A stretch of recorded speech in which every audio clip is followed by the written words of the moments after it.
മംഗളകരസി ആ ഒരു തോടയത്തിന്റെ ഭാഗം നോക്കിയല്ലോ. ഇനി പങ്കജ ശെൽവി. പങ്കജ ശെൽവി പാണ്ഡിമാദേവി. പങ്കജ ശെൽവി, പങ്കജം താമര, താമര എന്ന് കാണിക്കുന്നു, ഡിനോട്ട് ചെയ്യുന്നു. പങ്കജ ശെൽവി എന്ന് പറയുന്നത് ഇവിടെ ശ്രീലക്ഷ്മി ദേവി ആണ് ഉപമിക്കുന്നത്. ശ്രീലക്ഷ്മി ദേവിയുടെ ഐശ്വര്യം അത്രയും ഭംഗിയുള്ള എന്ന് ഉപമിക്കുകയാണ് കേട്ടോ.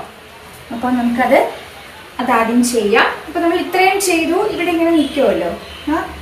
നേരെ നമ്മൾ അരമണ്ഡലം പങ്കജ, ഒന്നുകിൽ കൈ ഇങ്ങനെ മുട്ടൊക്കെ പൊന്തിച്ച് ചെയ്യാം.